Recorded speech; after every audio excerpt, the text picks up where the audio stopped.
하나님 말씀은 신약성경 베드로전서 5장 10절 한 절 보도록 하겠습니다. 베드로전서 5장 10절 한 절 보도록 합니다. 하나님 말씀 받으실 때 자리에서 일어나 주시기 바랍니다. 하나님 말씀이 이러합니다. 모든 은혜의 하나님 곧 그리스도 안에서 너희를 부르사 자기의 영원한 영광에 들어가게 하신 이가 잠깐 고난을 당한 너희를 친히 온전하게 하시며 굳건하게 하시며 강하게 하시며 터를 견고하게 하시리라. 아멘. 지난주에는 우리가 하나님의 신실하심 또는 성실하심, 진실하심에 대해서 우리가 살폈습니다. 오늘은 하나님의 은혜로우심에 대해서 살피도록 합니다. 전에 하나님의 자비하심에 대해서 말씀을 전하면서 하나님의 자비하심은 결국 은혜로우심, 사랑이심 또는 선하심 이런 것과 일맥상통한다 해서 제가 한꺼번에 자비하심으로 이렇게 묶어서 말씀을 전했는데 그것을 조금은 구분할 필요가 있어서 은혜로우심에 대해서 조금 상세히 살펴보도록 합니다. 저는 신앙생활을 하면 할수록 이 은혜라고 하는 단어가 얼마나 좋은 단어인지를 더 실감하게 됩니다. 그것은 제가 더 살면 살수록 정말 죄인이구나 라고 하는 사실을 더 깊이 깨닫게 되기 때문에 그렇습니다. 그래서 처음 구원받았을 때 하나님의 은혜를 인해서 감격했던 그것보다 그 은혜를 붙드는 이런 것이 저게 더 강하게 작용하고 있는 것을 봅니다. 하나님은 은혜로우신 분이십니다. 아니 오늘 본문에서처럼 은혜의 하나님이십니다. 이미 여러 번 말씀드렸지만 하나님의 속성에 대해서 우리가 살펴보고 있는데 하나님의 속성이라고 하는 것은 하나님이 가지고 계신 무엇 이것을 말하는 게 아니라고 말씀드렸어요. 그럼 뭐냐? 하나님의 속성 이거는 하나님의 본질을 가리킨다라고 말씀드렸습니다. 그러니까 본질이다. 하나님의 본질이다. 이 얘기는 그것이 없으면 하나님이 아니신 거예요. 그래서 하나님을 하나님 되게 만드는 그 무엇을 본질 혹은 속성이라고 말한다고 말씀드렸죠. 마찬가지로 이 은혜라고 하는 것도 하나님의 본질입니다. 그렇기 때문에 은혜가 없으면 하나님은 하나님이 아니신 거예요. 그래서 은혜라고 하는 이 말은 말씀드린 것처럼 자비라고 하는 말과 아주 가까운 그런 단어이지만 완전히 똑같은 것은 아니라는 거죠. 그래서 이 자비 혹은 은혜 이거는 모두 하나님의 선하심이라고 하는 그 셈으로부터 흘러나오는 것입니다. 하나님의 선하심이라고 하는 것은 인간에게 복을 주시기를 원하시는 그 하나님의 친절하심, 하나님의 그런 속성 이것을 가리키는데 이 자비나 은혜도 이런 하나님의 선하심으로부터 나오는 것이다라는 것이죠. 그래서 하나님의 선하심이 인간의 죄를 상대할 때 자비라고 하는 단어를 사용해서 주로 쓰고 하나님의 선하심이 인간의 결점을 상대할 때는 은혜라고 하는 단어를 사용한다라고 토저는 말합니다. 그렇기 때문에 은혜가 뭐냐? 이거는 인간에게 복을 주시기를 원하시는 하나님의 선하심으로부터 나오는 것인데 복을 받을 자격이 없는 그런 자에게 베풀어 주시는 복 이게 바로 은혜다라고 말을 할 수 있다는 겁니다. 그러니까 은혜라고 하는 것은 호의를 입을 자격이 없는 자들에게 하나님께서 호의를 베푸시는 것 이것이 바로 은혜라는 것입니다. 전에 자비하심에 대해서 우리가 살피면서 우리가 흔히 알듯이 하나님이 자비로우신 분이시다 이렇게 말할 때 이 자비라고 하는 말이 신약에서 구약보다 신약에서 더 많이 나올 것처럼 우리가 생각하는 경향이 있는데 사실은 신약보다 구약이 더 4배나 더 많이 나온다라고 말씀을 드렸습니다. 그런 것처럼 그랬었는데 이 은혜라고 하는 말은 구약보다는 신약에서 3배나 많이 언급되고 있다고 합니다. 어쨌든 이 은혜라고 하는 것이 이렇게 받을 자격이 없는 자들에게 베푸시는 하나님의 호의, 하나님의 복, 이거를 은혜라고 하는데 이 은혜가 오직 그리스도를 통해서만 주어진다라고 하는 것이 성경의 얘기입니다. 그래서 사도 요한은 율법은 모세로 말미암아 주신 것이요 은혜와 진리는 예수 그리스도로 말미암아 온 것이라 라고 말을 합니다. 율법은 모세로 말미암아 주어지고 은혜와 진리는 예수 그리스도로 말미암아 온 것이다 이렇게 말한다라는 것이에요. 그런데 우리가 이 말씀을 오해하는 경우들이 있습니다. 즉 예를 들면 모세는 오직 율법만 알았고 그리스도는 오직 은혜만을 아신다 이렇게 생각하는 경우가 있다는 것이죠. 그러나 전에도 말씀드린 것처럼 구약의 하나님은 엄격하고 무서운 분이신 반면에 신약의 하나님은 자비롭고 인자하신 분이시다라고 하는 생각이 잘못된 것이라고 말씀드렸던 것처럼 모세는 율법만을 그러나 그리스도는 은혜만을 아셨다라고 하는 생각도 잘못된 생각입니다. 모세도 은혜를 알았다라는 것이죠. 또 예수 그리스도도 율법을 폐하신 것이 아니에요. 모세에 의해서 기록된 창세기 6장 8절에 보면 노아는 여호와께 은혜를 입었나니 말하고 있습니다. 이때는 율법이 주어지기 훨씬 전의 일이었어요. 그런데도 노아가 하나님으로부터 은혜를 받았다라고 말하고 있단 말이죠. 또한 이렇게 율법은 모세로 말미암아 주었다라고 이렇게 묘사되었던 그 모세 자신도 하나님으로부터 너는 내 목전에 은총을 입었고 내가 이름으로도 너를 알미니라 라고 하는 말씀을 들었습니다. 즉 하나님은 모세를 율법의 근거에서 상대하지 않으시고 은혜에 의해서 상대하셨다라는 것이에요. 모세도 이것을 알았기 때문에 내가 참으로 주의 목전에 은총을 입었사오면 원하건대 주의 길을 내게 보이사 내게 주를 알리시고 나로 주의 목전에 은총을 입게 하시옵소서라고 요청했던 것입니다. 모세도 은혜를 알았다라는 것이죠.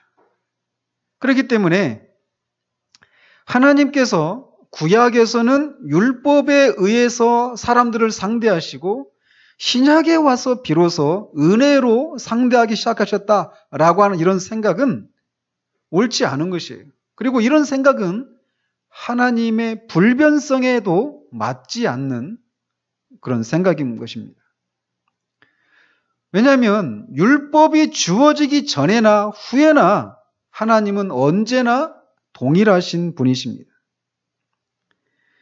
따라서 하나님이 은혜의 하나님이시라면 그분은 신약에서부터 비로소 은혜의 하나님이 되셨다라고 말할 수가 없다라는 것이. 그분은 구약에서 아니 영원 속에서 언제나 항상 은혜로우신 분이십니다. 이것이 바로 속성이 의미하는 것이에요. 그렇기 때문에 과거보다는 현재가 또 현재보다는 앞으로 더 많이 하나님의 은혜가 늘어난다라고 한 이런 생각은 하나님의 불변성과 비추어서도 옳지 않은 것입니다.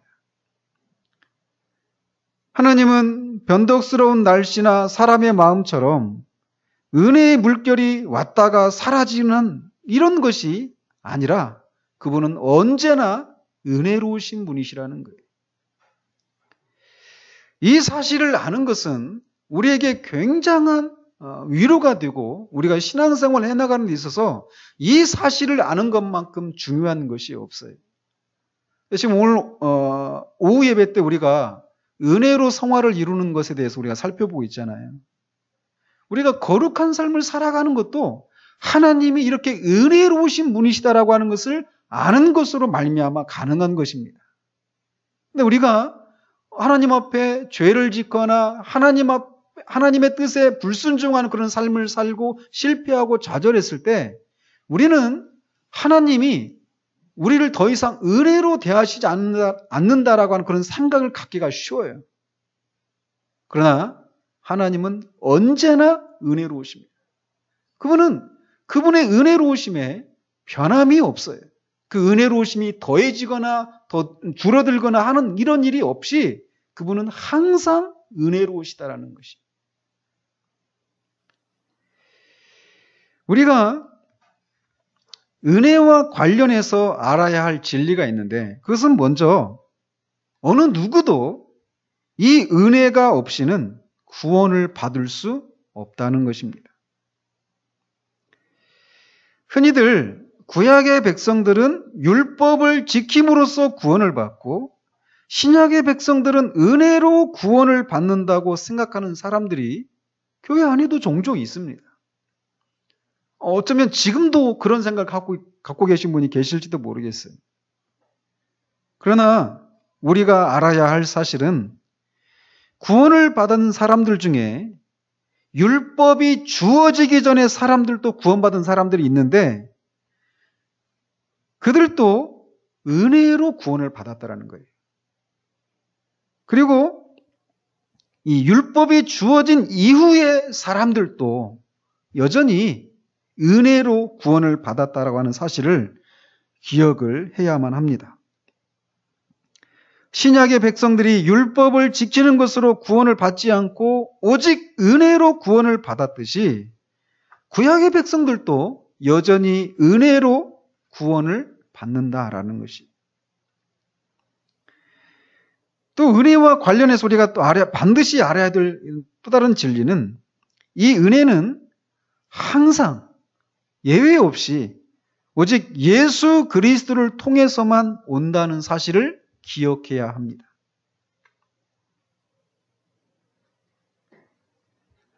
이렇게 말하면 그러면은 예수 그리스도께서 이 땅에 태어나시기 전에 그때는 은혜가 없었습니까? 이렇게 말을 할지도 모르겠어요. 그러나 그렇지가 않습니다. 예수님이 2000년 전에 이 땅에 오시기 전에도 하나님은 그분의 성육신과 그분의 십자가를 미리 내다보시고 은혜의 근거에서 모든 인류를 대하셨던 것이에요.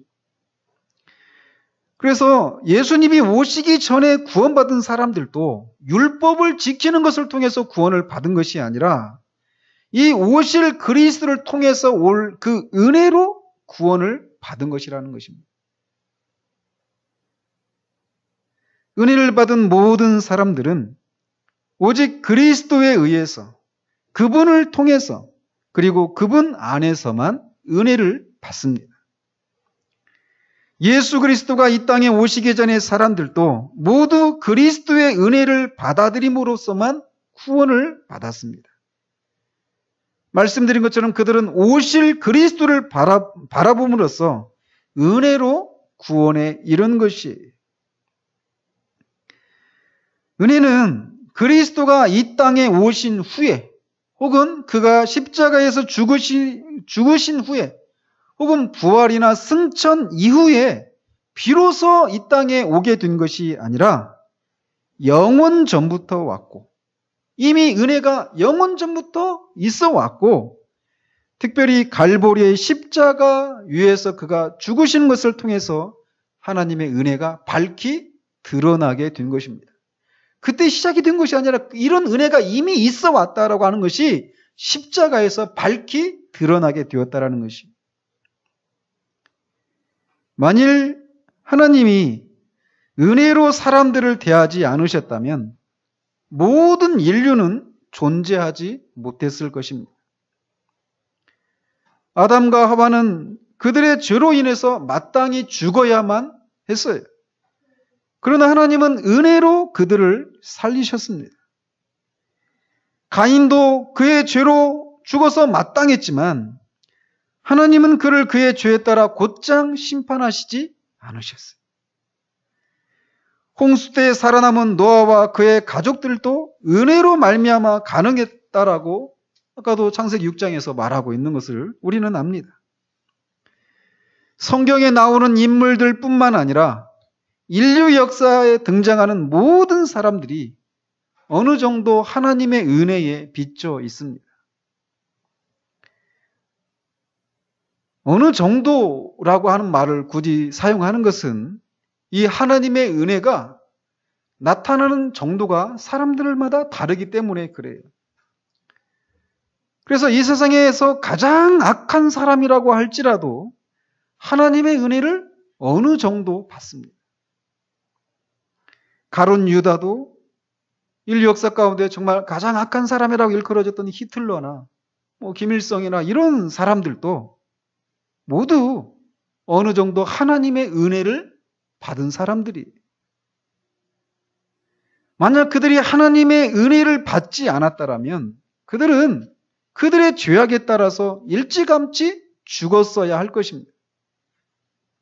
그러나 그들이 그렇지 않고 그들 중에는 천수를 누리다가 죽는 사람도 있었단 말이죠. 그러므로 이 세상에서 하나님의 은혜를 입지 못하는 어떤 악인도 없다라고 하는 것을 우리는 알 수 있어요. 그러나 이런 악인들 뿐만 아니라 우리 모두도 사실 하나님의 은혜를 입고 있습니다. 저는 개인적으로 회심할 때 이것을 절실히 깨달았어요. 제가 죄인이고 하나님 앞에 심판받아 마땅한 죄인이라는 것을 깨닫고 내가 아직 구원받지 못했다라고 하는 것을 깨닫게 됐을 때 제 안에 말할 수 없는 두려움이 밀려왔었습니다. 그런데 한켠에 하나님께서 만약 내가 죄인이라고 하는 것도 깨닫지 못하고 하나님의 심판을 받아 마땅한 존재라고 하는 것도 깨닫지 못한 채 그래서 그 깨달음을 인해서 예수 그리스도를 믿음으로 구원에 이르는 그런 일이 있기 전에 나를 있는 그대로 대하셨다면 그렇다면 저는 벌써 죽었어야 됐어요.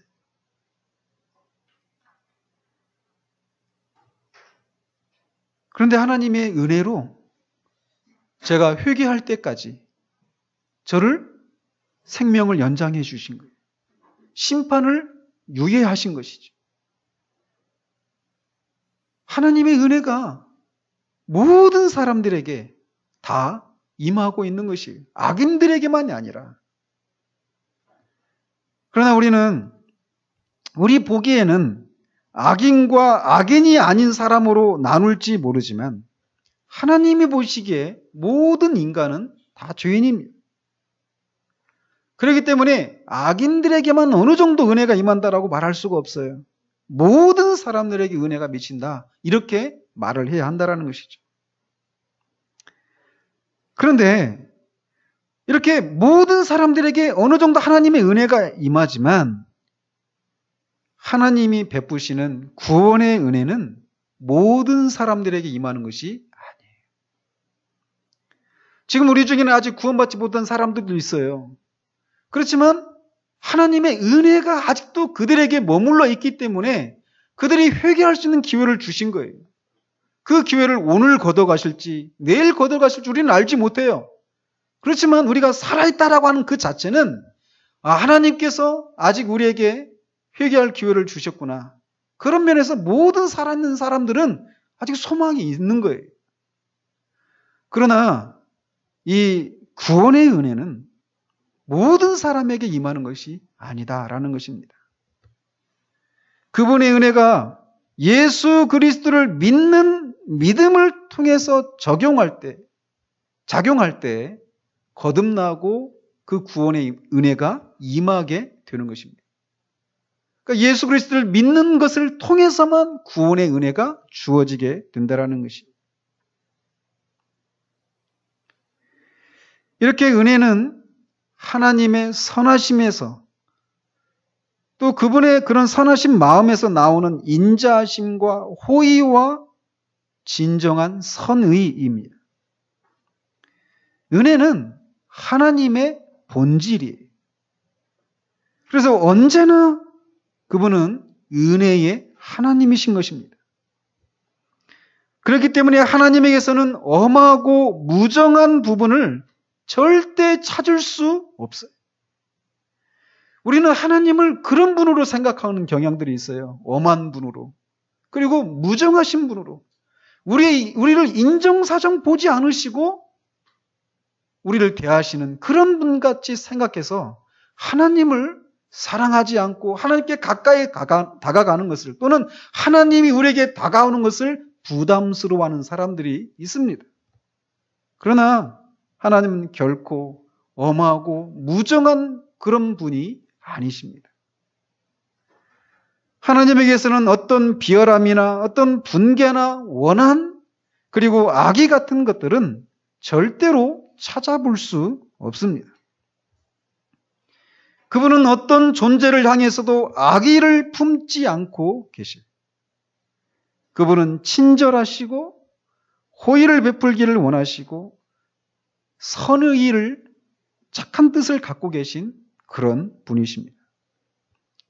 그런데 하나님이 분명히 이런 분이신데 이런 하나님의 선하심과 호의와 선의 이런 모든 것들은 하나님의 공의와 심판과 완전한 조화를 이루고 있다는 거예요. 그렇기 때문에 지옥도 있고 영원한 심판도 있는 것입니다.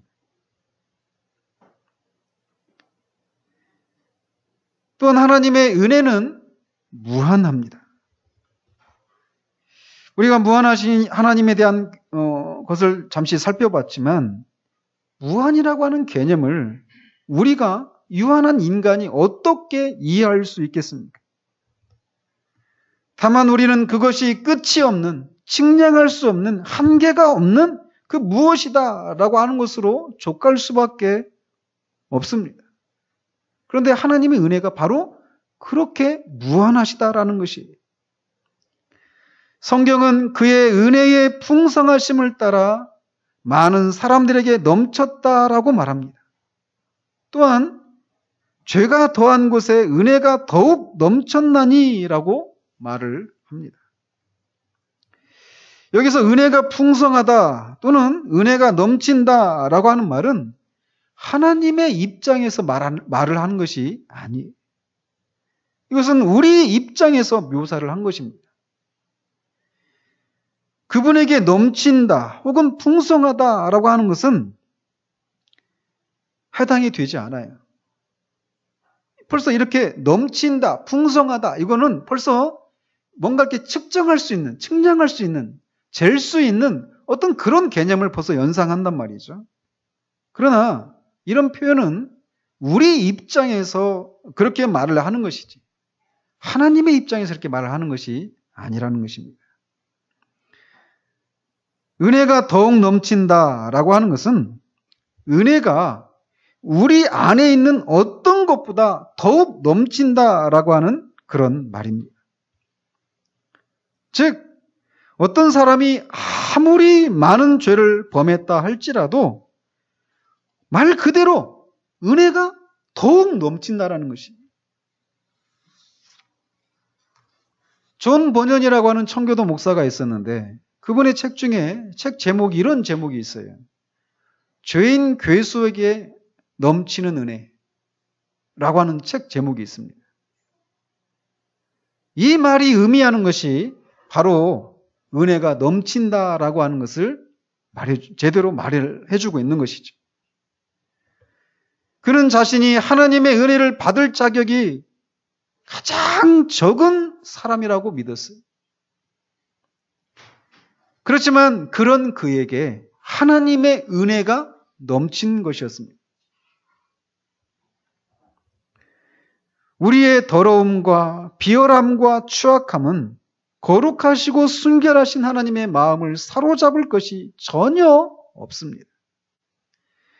오히려 우리는 그분의 공의의 심판을 받아서 영원히 추방당할 수밖에 없는 것이 바로 우리들 자신이에요. 그런 우리에게 하나님의 무궁하신 친절과 선하심이 밀려 들어온 것입니다. 이것이 바로 은혜라는 것이에요.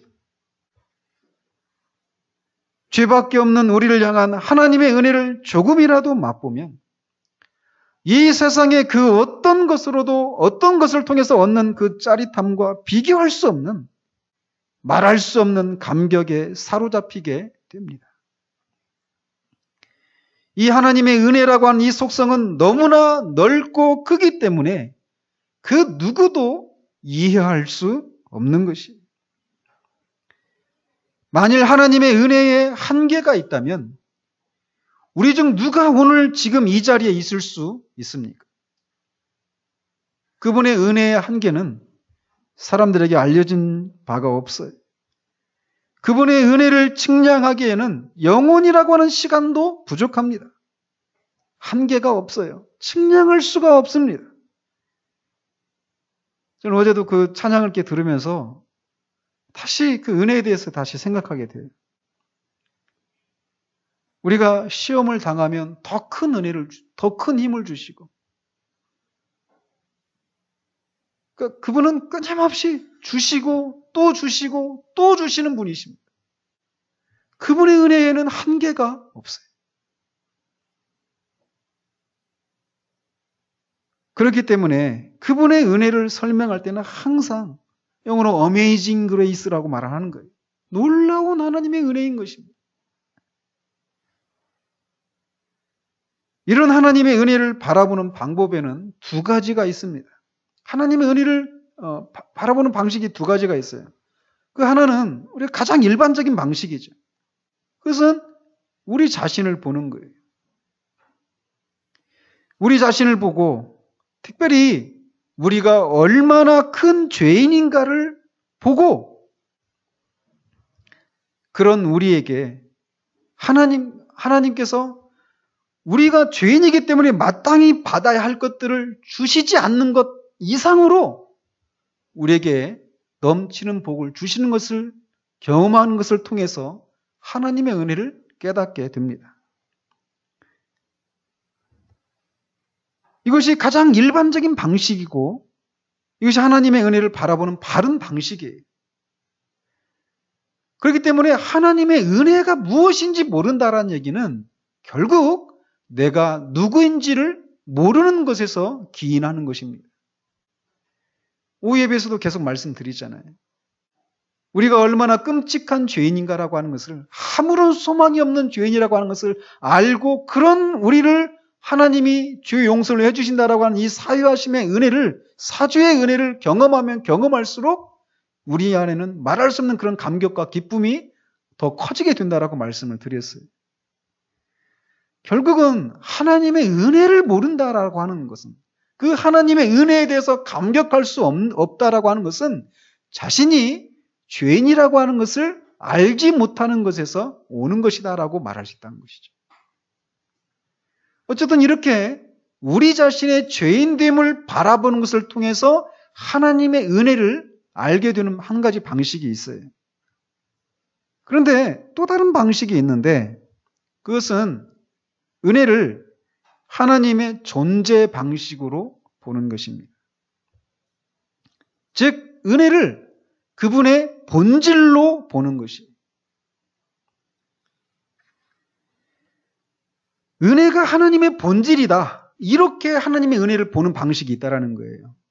이게 무슨 얘기냐면 우리는 책을 읽거나 또는 어떤 TV를 보거나 어떤 뉴스를 접하거나 하면서 어떤 불쌍한 사람들이 살아가는 그런 모습을 보면서 우리 마음에 그들을 향해서 불쌍히 여기는 마음이 울컥하면서 솟아나는 그런 경우들이 있습니다. 그래서 그 마음에 사로잡혀서 그들을 위해서 무엇인가를 하려고, 호의를 베풀려고 그렇게 마음이 동하는 경우들이 있어요.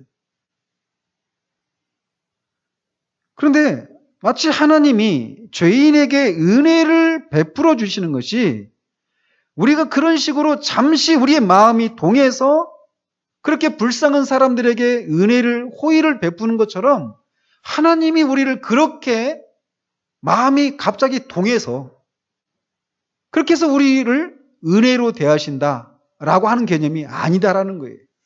은혜가 하나님의 본질이다, 이 얘기는. 하나님은 항상 그분의 본질에 따라서 행동하시는 분이십니다.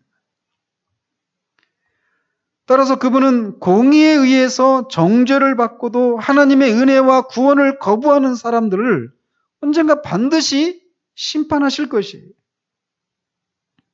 그분이 그분의 은혜와 구원을 거부한 사람을 심판하시는 것은 그분의 공의라고 하는 본질에 따라서 행동하시는 것이란 말이죠.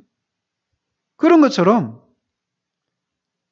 그분이 죄인을 은혜로 대하시는 것도 그분의 은혜라고 하는 본질에 따라서 행동하시는 것이라는 거예요. 그러니까 이 말은 그냥 하나님이 갑자기 오늘은 막 우리를 한없이 불쌍히 여기고 한없는 은혜를 베푸시다가 내일은 또 냉담해지시고 우리를 향해서 그 마음이 식어지시고 이런 것이 아니라는 거예요. 우리는 사람들과의 관계 속에서 그런 것들을 많이 경험하잖아요. 그죠? 오늘은 좋았다가 내일은 싫어지고 오늘은 뜨거웠다가 내일은 냉담해지고 이런 것을 우리는 사람들 속에서 많이 경험해요. 그리고 어떤 자극을 받아야만 사람을 향해서 어떤 호의와 선의를 베풀려고 하는 그런 마음이 일어나고 행동을 하게 된단 말이죠.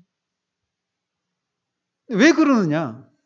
은혜라고 하는 것이 우리의 본질이 아니기 때문에 그래요. 은혜라고 하는 것은 우리에게 붙여진 어떤 것이지 본질이 아니라는 것이. 그러나 하나님에게 있어서 은혜는 본질이라는 것입니다. 그렇기 때문에 그분은 항상 은혜로 우리를 대하신다라는 거예요. 우리가 죄인이었을 때도 회개하고 구원받은 이후에 하나님의 뜻대로 살아야 됨에도 불구하고 그렇게 살지 못하는 그런 때에도 그래서 우리 자신도 인정할 수 없는 우리 자신을 향해서 우리가 실망하는 그런 때에도 하나님은 언제나 우리를 은혜로 대하신다라는 것입니다. 왜요? 그게 본질이니까. 이 사실을 아는 것은 이 사실을 남용할 위험이 분명히 있어요. 오예배 때 말씀드린 것처럼. 그러나 그런 위험이 있다 하더라도 하나님이 은혜가 본질이다, 하나님의 본질이다라고 하는 이 진리가 변화되는 것은 아닙니다. 그분은 언제나 우리를 은혜로 대하십니다. 그분은 본질에 따라서 행동하실 수밖에 없어요. 그게 바로 속성인 거예요. 그게 바로 본질인 거예요. 그래서 그분은 본질을 거슬러서 행동하실 수 없는 분이십니다. 그래서 한 속성을 발휘하시기 위해서 다른 속성을 잠시 접어두고 행동하시는 그런 일은 그분에게 불가능해요.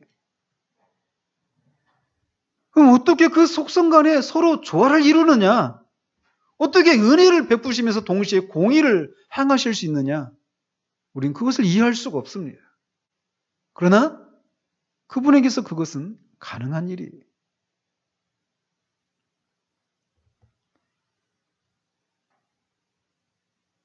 하나님의 은혜를 이렇게 두 가지 방식으로 볼 수 있어요.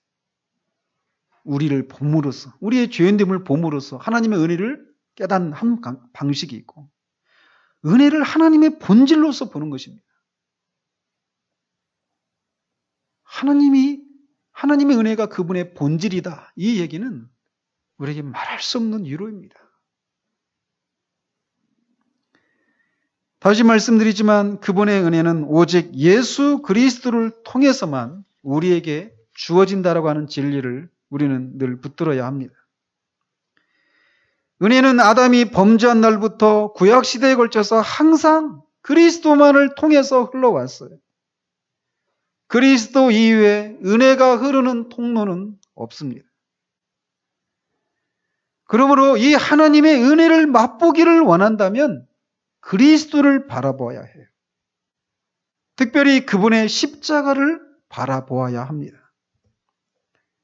십자가에서 창에 찔리신 그 주님의 옆구리에서부터 하나님의 은혜가 흘러내리기 시작합니다. 그 은혜가 아벨을 구원했고 아브라함과 모세와 다윗과 저와 여러분들을 구원했습니다. 예수 그리스도는 나로 말미암지 않고는 아버지께로 올 자가 없느니라 라고 말씀하셨습니다. 예수님이 오시기 전에 사람들도 예수님이 오신 이후의 사람들도 오직 예수 그리스도를 통하지 않고는 아버지께 올 자가 없다라고 주님이 말씀하셔요. 또 베드로 사도는 예수 그리스도 이외에 천하 인간의 구원을 얻을 만한 이름을 우리에게 주신 일이 없다라고 말을 했습니다. 이렇게 은혜는 오직 그리스도만을 통해서 주어졌는데 그것이 그러한 것은 오직 그분만이 우리를 위해서 죽으실 수 있는 하나님이시기 때문에 그렇습니다. 우리가 알다시피 인간의 죄를 사해 주시기 위해서는 그는 무흠한 인간이셔야만 했어요. 그래서 그분은 인간이 되신 것이죠. 또한 인간이 받아야 할 영원한 형벌을 감당하기 위해서는 그분은 동시에 하나님이셔야만 했습니다. 이렇게 하나님이시면서 인간이신 존재는 오직 예수 그리스도 단 한 분뿐이십니다. 그렇기 때문에 모든 은혜는 이 예수 그리스도를 통해서만 오는 것이. 예수님이 이 땅에 사시면서 하신 행동은 인간의 행동이시면서 동시에 하나님의 행동이셨습니다. 인간들을 위한 것이었기 때문에 그분의 행동은 신적 행동만은 아니었고 또 오직 하나님만이 그런 구원의 행동을 하실 수 있기 때문에 인간적인 행동만도 아니었다라는 거예요. 예수님이 행하신 그 모든 행동은 신적인 동시에 인간적인 행동이었습니다. 그렇기 때문에 인간의 죄를 속하기 위해서 십자가에서 행하신 행동은 죄인을 구원하기에 충분한 행동이었습니다. 하나님은 단지 사흘 만에 예수 그리스도를 죽은 자 가운데서 다시 살리시고 죄로 인해 사망에 사로잡힌 자들을 구원하기에 충분한 것으로 인정하셨습니다. 그래서 그를 다시 살리시고 더 이상 속죄 사역을 위해서 이 땅에 머무실 필요가 없다라고 하는 것을 그의 승천을 통해서 입증하셨어요. 그분의 속죄 사역은 더 이상 반복될 필요가 없으십니다. 왜? 그분은 하나님으로서 그 속죄 사역을 감당했기 때문에 그 짧은 시간에 그 속죄 사역을 통해서 영원한 효력이 있는 일들을 행하셨다라는 것입니다. 십자가에서 달리셨을 때 3시간의 깊은 흑암이 있었던 것을 우리는 압니다. 그 깊은 흑암 속에서 그리스도는 단번에 죄인을 구원하기 위한 모든 일을 이루셨습니다. 그리스도께서 그 일을 모두 이루셨기 때문에 하나님의 은혜가 모든 사람들에게 흘러 들어갈 수 있었던 것입니다. 우리가 어떻게 그렇게 짧은 시간 동안에 이룬 일을 통해서 그리스도 이전과 이후에 그렇게 수많은 사람들을 향해서 하나님의 은혜가 흘러 들어갈 수 있는 일이 일어날 수 있느냐라고 묻는다면 저는 모릅니다 라고 대답할 수밖에 없습니다. 그래서 사도 바울도 크도다 경건의 비밀이요 그렇지 않다는 이는 없도다 라고 찬양을 했던 것입니다. 우리는 그리스도의 보혈로 구원을 얻었습니다. 그런데 우리가 어떻게 그분의 보혈로 구원을 얻습니까? 우리는 그분의 죽으심에 의해서 살아 있습니다. 하지만 왜 우리가 그분의 죽음에 의해서 살아 있습니까? 그분의 죽음을 통해서 우리의 속죄가 모두 이루어졌습니다. 그러나 왜 우리의 속죄가 그분의 죽음을 통해서 이루어졌습니까? 우리는 왜라고 하는 이런 질문들에 대해서 아무리 알려고 이해하려고 애를 써도 결국 사도 바울처럼 크도다 경건의 비밀이여라고 외칠 수밖에 없습니다. 왜냐하면 우리는 이렇게 저렇게 설명을 시도할 수 있을지 모르지만 왜 하나님이 그리스도를 통해서 저와 여러분들과 같은 죄인들을 구원하시는 그런 은혜를 베풀어 주시는 데 대한 궁극적인 대답을 얻을 수 없기 때문에 그래요. 우리는 다만 우리에게 베푸신 하나님의 은혜가 크도다라고 찬양할 수밖에 없습니다. 우리는 그리스도께서 죽으신 것을 압니다. 그렇기 때문에 우리가 영원한 죽음을 죽을 필요가 없다라고 하는 것을 알아요. 우리는 죽은 자들로부터 그분이 다시 사셨다라고 하는 것을 압니다. 그리고 우리는 그분이 부활하셨기 때문에 우리도 장차 부활할 것을 알아요. 우리는 그분이 승천해서 하나님 우편에 앉아 계시다라고 하는 것을 압니다. 그리고 언젠가 우리도 그분과 함께 그곳에 있게 될 것을 알아요. 그러나 왜 우리가 그렇게 되는지 알 수는 없다라는 거예요.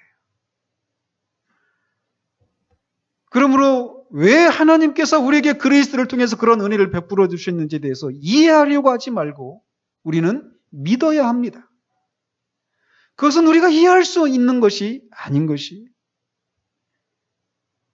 우리는 그리스도의 속죄 교리에 대해서 압니다. 그분이 성육신을 해야만 했던 이유들, 그분의 삶과 죽음이 무엇을 의미하는지, 그리고 그것을 믿는 자들에게 일어나는 일들이 무엇인지를 압니다. 그러나 왜 하나님께서 그런 일을 하셨는지에 대해서는 아무도 몰라요. 천사들도 모릅니다. 가장 뛰어난 신자들도 왜 나를 하나님이 구원하셨는가? 왜 하나님이 나를 그리스도를 통해서 그 은혜를 베풀어 주시는가에 대해서 그 이유를 알지 못해요. 우리는 종종 어린아이들이 부모들에게 이런저런 것들을 물어볼 때 나중에 네가 크면 알게 될 거야 이렇게 말하는 경우들이 있습니다. 왜냐하면 아직은 그 아이들이 그 질문에 대한 답을 감당할 수 있는 그런 지적인 능력이 없기 때문에 그래요. 그러나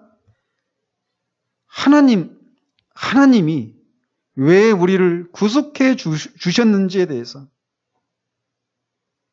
하나님은 우리에게 네가 나중에 알게 될 거야 라고 말씀하시지 않는다라는 거예요. 나중에라도 우리는 하나님이 왜 우리를 구속해 주셨는지 알 수가 없습니다. 하나님은 우리에게 땅에 속한 것들은 알도록 허락하시지만 하늘에 속한 것들은 알도록 허락하시지 않기 때문에 그래요. 하나님은 왜 우리와 같은 죄인들을 구원해 주셨는가에 대해서, 왜 그리스도를 통해서 그런 은혜를 베풀어 주셨는가에 대해서 천사들에게도 알려주시지 않습니다. 마찬가지로 우리에게도 알려주시지 않아요.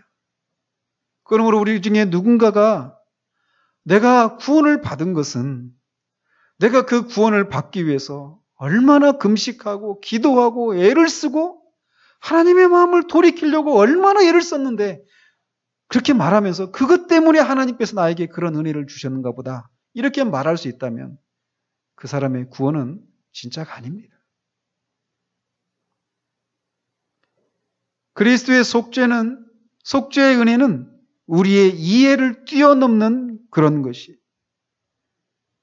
그러므로 우리가 그 그리스도의 속죄에 대해서 어떤 신비함과 외경스러움이 사라진 채로 그리스도의 속죄에 대해서 입심 좋게 설명할 수 있게 된다면 그것은 우리가 지금 정상적인 상태 가운데 있지 않다라고 하는 것을 말해줄 뿐입니다. 속죄를 통해 나타난 하나님의 은혜에 대해서 아무리 설교하고 아무리 기도하고 찬양해도 이 정도면 충분히 했다라고 말할 수 있는 때는 결코 오지 않습니다. 그러므로 우리는 그리스도의 속죄에 대해서 이해하려고 하는 노력을 중단해야 합니다. 다만 우리는 이 무한한 은혜와 자비의 주님이 들려주시는 은혜의 이야기를 자꾸 들어야만 해요. 예를 들면 누가복음 15장에 보면 잃어버린 자를 찾으시는 하나님의 그 은혜에 대해서 세 가지 비유를 통해서 주님이 말씀하십니다. 탕자의 비유, 잃어버린 양의 비유, 잃어버린 10드라크마의 비유. 이 세 가지 비유를 통해서 주님은 잃어버린 자들을 향한 하나님의 마음, 하나님의 은혜를 우리에게 말해줍니다. 그 중에 탕자의 비유를 우리는 잘 알죠. 우리가 알다시피 그 작은 아들은 아버지가 아직 시퍼렇게 살아 계시는데 아버지가 돌아가시면 나중에 나한테 돌아올 유산을 미리 당겨달라고 요구를 합니다. 얼마나 그냥 일반적인 그런 인간 사회에서도 보는 것처럼 그거는 아주 패역한 일이에요. 아주 패륜적인 일이죠. 오늘날 그런데 이런 일들이 많이 일어나죠.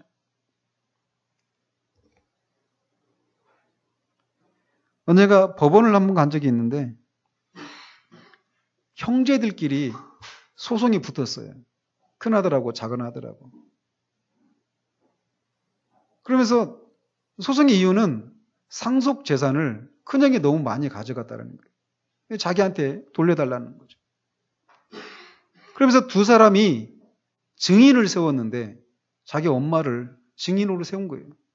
큰아들도 엄마를 자기 증인으로 세우고 작은아들도 자신의 증인으로 세운 거예요. 얼마나 황당합니까? 그 판사가 너무나 어이가 없으니까 꼭 이 소송을 해야 되겠냐고. 이렇게 노무를 놓고 그렇게 형제들끼리 싸우는 것을 노무가 이렇게 경험하도록 해야 되겠냐고. 이 소송 취하면 안 되겠냐고. 그렇게 할 수가 없대요.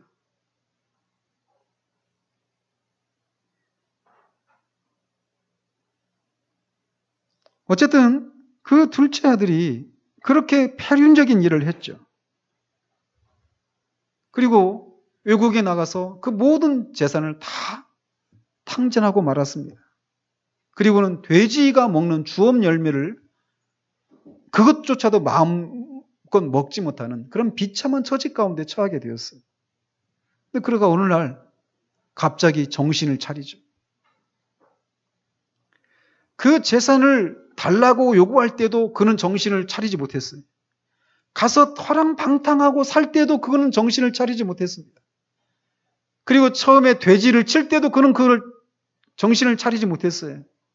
돼지를 치다가 돼지가 먹는 주업 열매조차도 돼지가 주지 않는 그런 비참한 처지 가운데 있을 때 비로소 그는 아버지를 생각하게 됐어요.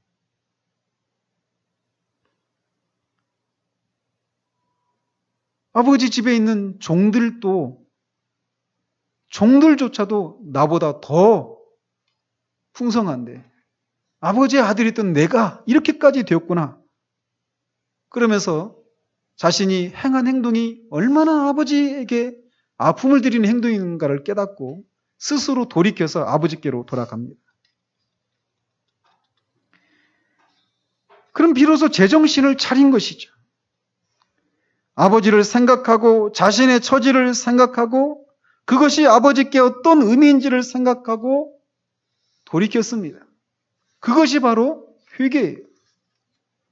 그가 집에 돌아갔을 때 그가 기대한 것이 무엇이었습니까? 그는 아버지라고 부를 자격도 없다고 생각을 했어요. 자신이 아들이라고 요구할 자격이 없는 사람이라고 생각을 했습니다. 그냥 아버지 집에 있는 품꾼 중에 한 명으로만 나를 여겨줘도 그냥 감지덕지하다라고 하는 그런 마음으로 돌아왔어요. 그런데 우리가 알지 않습니까? 그 아들을 아버지가 어떻게 환대를 했는지. 아직 아들이 저 동구 밖에 있는데 이미 아버지가 거기 기다리고 있다가 막 달려가서 아들을 맞이하죠. 그러면 자신은 이런 것을 감당할 수 없다라고 말한 그 아들에게 죽었던 아들이 다시 살아왔다라고 얘기하면서 가락지를 끼워주고 옷을 좋은 옷으로 입히고 신발을 신기고 잔치를 베풀어 줍니다.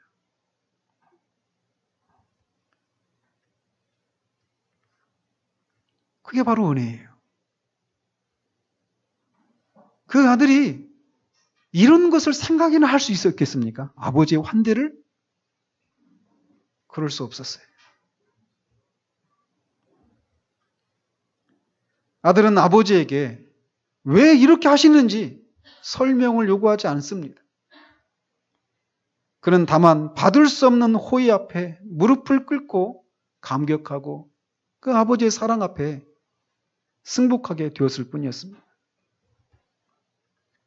아들은 변했죠. 근데 아버지는 변하지 않고 언제나 거기에 있었던 것입니다. 이게 은혜예요. 누가 이것을 이해할 수 있겠습니까? 그러므로 그리스도를 통해 나타난 하나님의 은혜를 우리의 지성으로 이해하려고 하지 마십시오. 믿으십시오. 여러분은 지금 어디에 있습니까? 여전히 하나님의 은혜 밖에 있지는 않습니까? 그리고 그 은혜가 어디에 있는가라고 알고 그것을 누리고 싶어 하고 계시지는 않습니까? 그렇다면 그리스도를 바라보십시오. 그리스도의 십자가를 바라보십시오. 그곳에 여러분에게 필요한 모든 하나님의 은혜가 지금도 흐르고 있습니다. 그 샘에서 수를 헤아릴 수 없는 사람들이 죄의 씻음을 받고 하나님의 그 호의와 그치지 않는 그 은혜를 경험했음에도 불구하고 그곳에는 아직도 여러분이 은혜를 입기에 충분한 그런 샘이 흐르고 있습니다. 여러분이 하나님께 굴복하고 집으로 돌아오면 상상을 초월하는 무한하신 선하심과 자비가 은혜가 여러분에게 주어질 것입니다. 있는 모습 그대로, 지금 모습 그대로 하나님께로 나아가십시오. 그러나 또 이미 이런 은혜를 덧입었음에도 불구하고, 그래서 은혜에 합당한 모습으로 살아야 됨에도 불구하고 그렇지 못한 자신의 모습을 인해서 하나님의 은혜로부터 멀리 떨어져 계신 분이 계시다라면 역시 하나님이 은혜의 하나님이신 것을 기억하시기 바랍니다. 은혜는 그분의 본질입니다. 은혜를 베푸시지 않으시고는 하나님이 하나님이실 수가 없어요. 그 은혜는 불변입니다. 우리가 죄를 범해도 여전히 그 은혜는 우리를 향하고 있습니다. 그 은혜의 하나님께 다가가십시오. 그 죄악이 무엇이든지, 그리고 그 죄악을 얼마나 많이 반복해서 범했든지 은혜의 하나님께 돌아가십시오. 그러면 여러분이 이미 맛봤던 그 은혜가 과연 그게 은혜였는가 싶을 정도로 더 큰 은혜로 여러분을 맞이하실 것입니다. 그분은 은혜의 하나님이십니다. 그분의 은혜를 힘입어서 살아가는 우리 모두 되어지기를 바랍니다.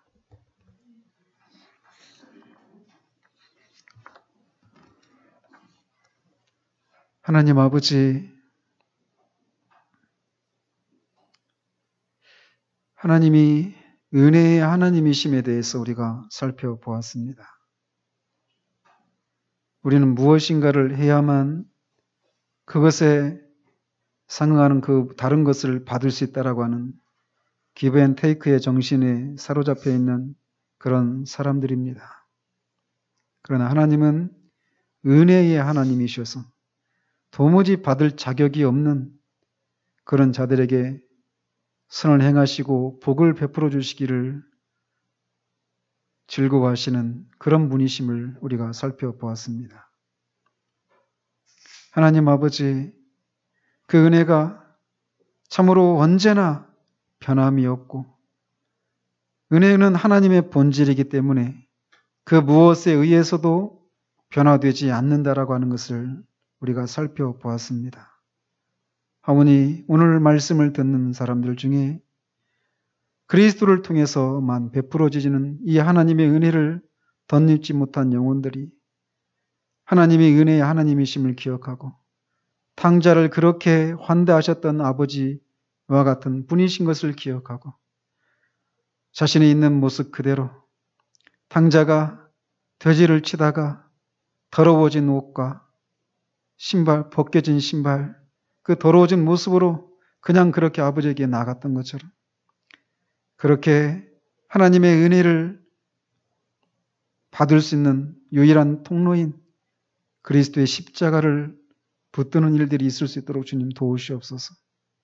그래서 정말 자신이 그토록 원했던 그 하나님의 은혜를 누림으로 말미암아 정말 세상에서 알 수도 줄 수도 없는 그런 참다운 평강과 만족을 누리는 일들이 있을 수 있도록 주님 은혜 베풀어 주시기를 원합니다. 이미 그런 은혜를 덧입은 주의 자녀들 중에 참으로 하나님이 우리의 죄로 말미암아 은혜 베푸시기를 다하셨는가라고 하는 그런 생각으로 은혜에서 멀어져 있는 지체들을 주님 불쌍히 여겨주시고 은혜가 하나님의 본질인 것을 기억하고 그분은 한순간도 은혜가 아닌 다른 방식으로 이를 대하시지 않으심을 기억하며 그렇게 또한 있는 모습 그대로 주님 앞에 나아가 여전히 거기 계신 하나님을 은혜의 하나님을 덧입어서 새 소망을 품고 살아가는 일들이 일어날 수 있도록 주님 역사해 주시기를 원합니다. 예수 그리스도 이름으로 기도합니다. 아멘.